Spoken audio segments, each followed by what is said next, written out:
So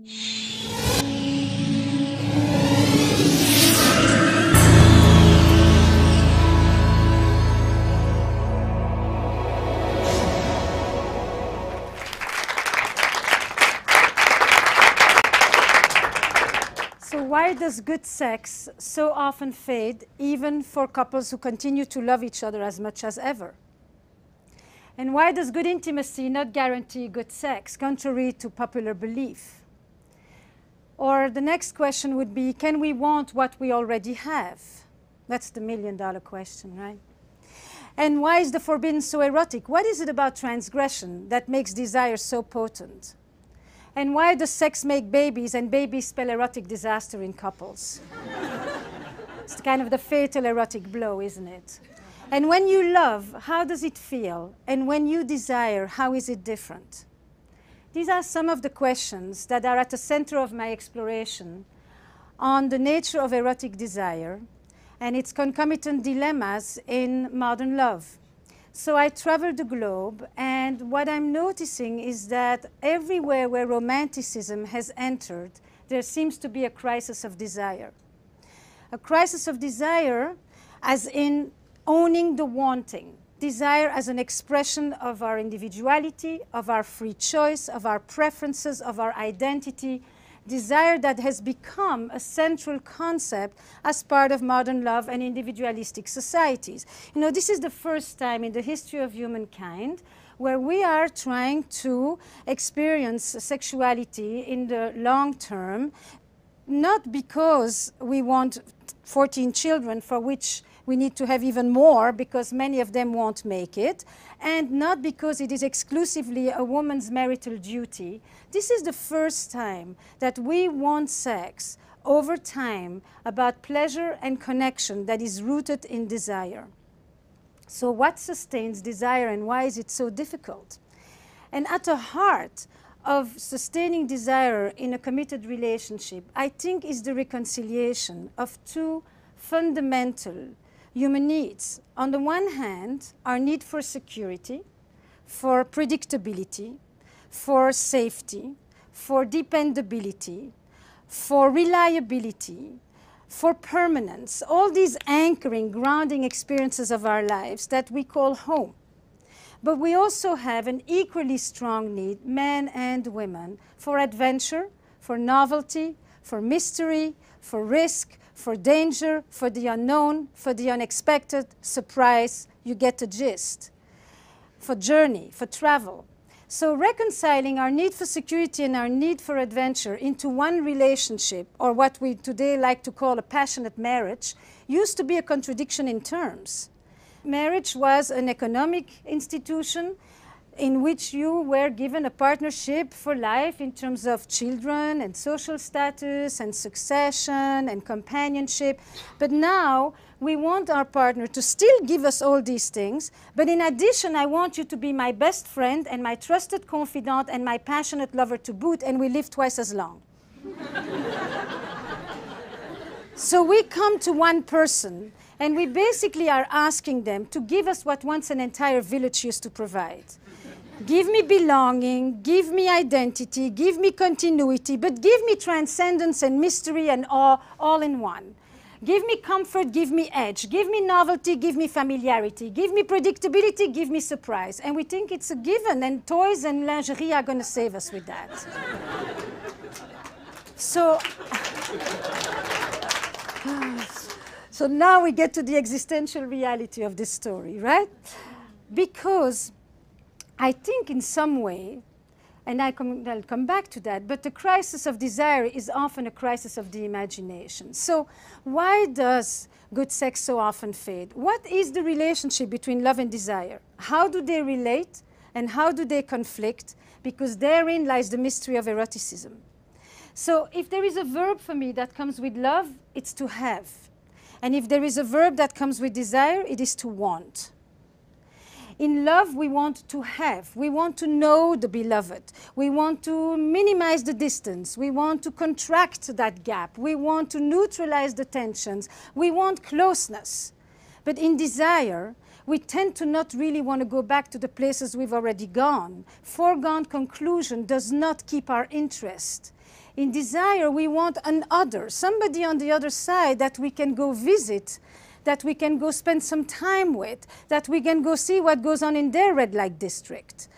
You know, in desire, we want a bridge to cross. Or in other words, I sometimes say, fire needs air.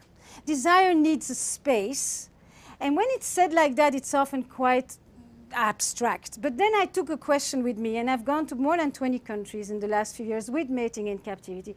And I ask people, when do you find yourself most drawn to your partner? Not attracted sexually per se, but most drawn. And across culture, across religion, and across gender, except for one, there are a few answers that just keep coming back. So the first group is, I am most drawn to my partner when she's away, when we are apart, when we reunite. Basically, when I get back in touch with my ability to imagine myself with my partner, when my imagination comes back in the picture, and when I can root it in absence and in longing, which is a major component of desire. But then the second group is even more interesting. I am most drawn to my partner when I see him in the studio, when she's on stage, when he's in his element, when she's doing something she's passionate about, when I see him at a party and other people are really drawn to him, when I see her hold court. Basically, when I look at my partner, radiant and confident, probably the biggest turn on across the board. Radiant as in self-sustaining. I look at this person. By the way, in desire, people rarely talk about it when we are blended into 5 centimeters from each other. I don't know in inches how much that is. But it's also not when the other person is that far apart that you no longer see them. It's when I'm looking at my partner from a comfortable distance, where this person that is already so familiar, so known, is momentarily once again somewhat mysterious, somewhat elusive.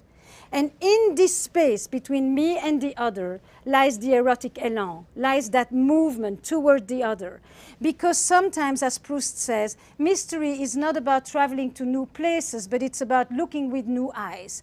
And so when I see my partner on his own or her own doing something in which they are enveloped, I look at this person and I momentarily get a shift in perception, and I stay open to the mysteries that are living right next to me. And then more importantly, in this description about the other, or myself, it's the same. What is most interesting is that there is no neediness in desire. Nobody needs anybody. There is no caretaking in desire. Caretaking is mightily loving. It's a powerful anti-aphrodisiac. I have yet to see somebody who is so turned on by somebody who needs them. Wanting them is one thing. Needing them is a shutdown, and women have known that forever, because anything that will bring up parenthood will usually decrease the erotic charge. For good reasons, right? And then the third group of answers usually would be when I'm surprised, when we laugh together, as somebody said to me in the office today, when he's in his tux. So I said, you know, it's either the tux or the cowboy boots. You know, but basically it's when there is novelty. But novelty isn't about new positions. It isn't a repertoire of techniques. Novelty is, what parts of you do you bring out? What parts of you are just being seen? Because in some way one could say, sex isn't something you do, huh? Sex is a place you go. It's a space you enter, inside yourself and with another or others. So where do you go in sex? What parts of you do you connect to? What do you seek to express there? Is it a place for transcendence and spiritual union? Is it a place for naughtiness? And is it a place to be safely aggressive? Is it a place where you can finally surrender and not have to take responsibility for everything? Is it a place where you can express your infantile wishes? What comes out there? It's a language. It isn't just a behavior. And it's a poetic of that language that I'm interested in, which is why I began to explore this concept of erotic intelligence. You know, animals have sex. It's the pivot, it's biology, it's the natural instinct. We are the only ones who have an erotic life, which means that it's sexuality transformed by the human imagination. We are the only ones who can make love for hours, have a blissful time, multiple orgasms, and touch nobody, just because we can imagine it. We can hint at it, we don't even have to do it. We can experience that powerful thing called anticipation, which is a motor to desire. The ability to imagine it as if it's happening, to experience it as if it's happening, while nothing is happening and everything is happening at the same time. So when I began to think about eroticism, I began to think about the poetics of sex. And if I look at it as an intelligence, then it's something that you cultivate. What are the ingredients? Imagination, playfulness, novelty, curiosity, mystery.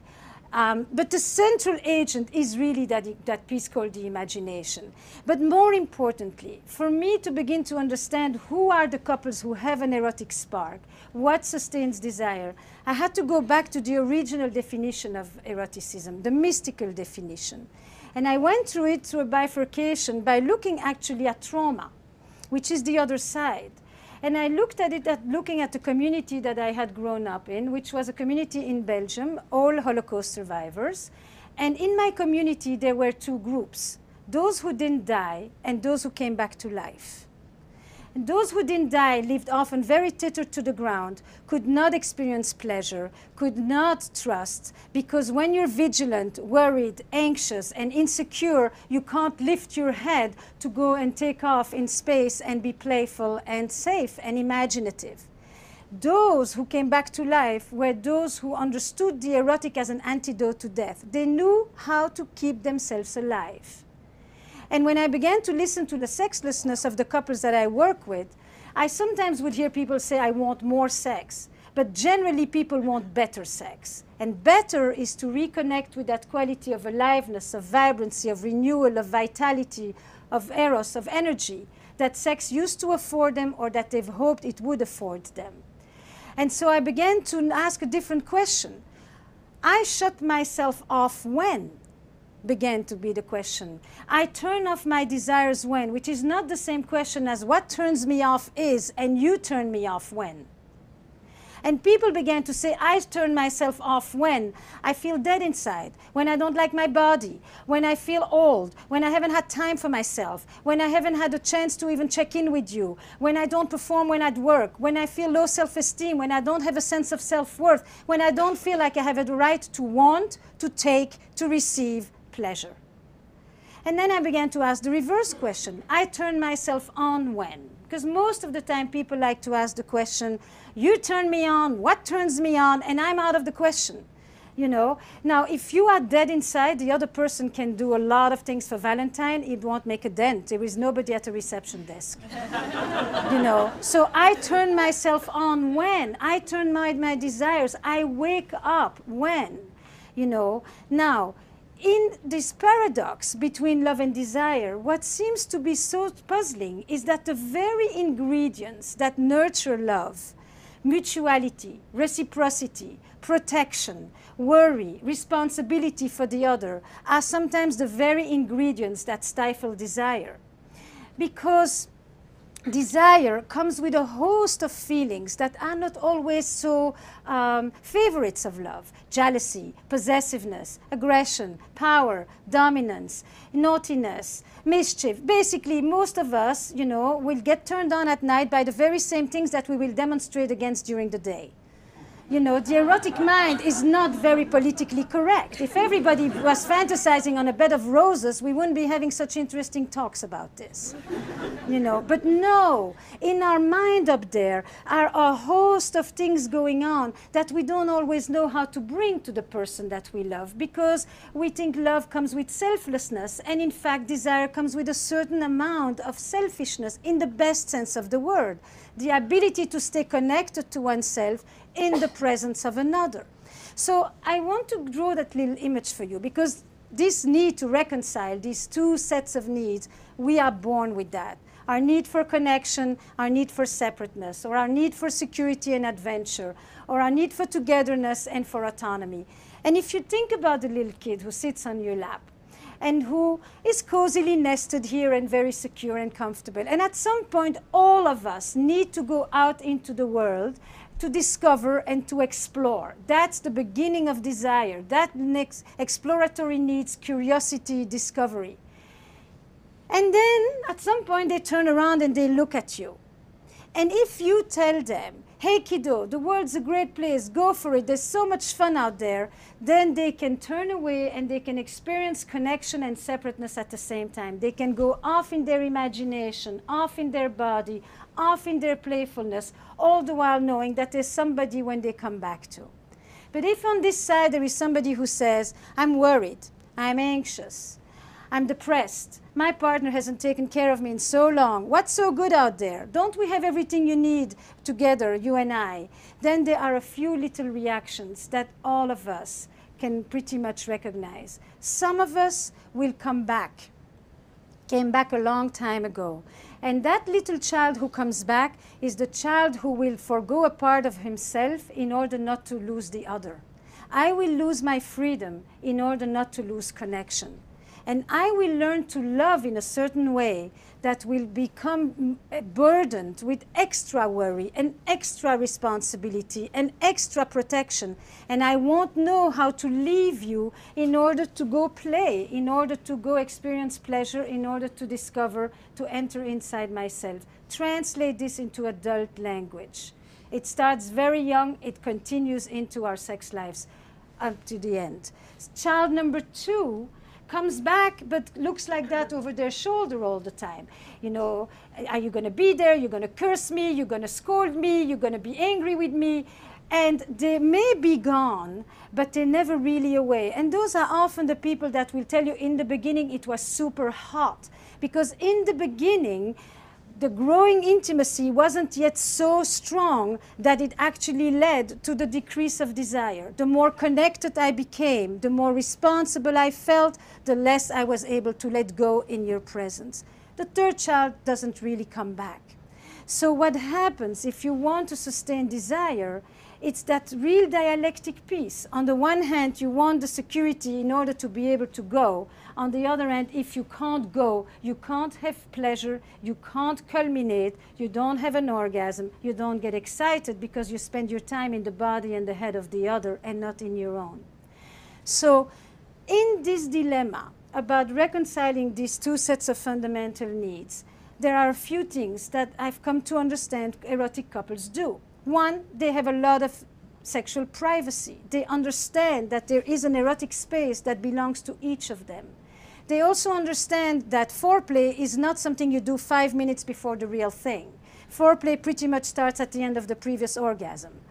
They also understand that an erotic space isn't about you begin to stroke the other. It's about you create a space where you leave Management Inc., maybe where you leave the Agile program, and you actually just enter that place where you stop being the good citizen who is taking care of things and being responsible. Responsibility and desire just butt heads. They don't really do well together. Erotic couples also understand that passion waxes and wanes. It's pretty much like the moon. It has intermittent eclipses. But what they know is they know how to resurrect it. They know how to bring it back. And they know how to bring it back because they have demystified one big myth, which is the myth of spontaneity, which is that it's just going to fall from heaven while you're folding the laundry like a deus ex machina. And in fact, they understood that whatever is going to just happen in a long-term relationship already has. Committed sex is premeditated sex. It's willful, it's intentional, it's focus and presence. Merry Valentine.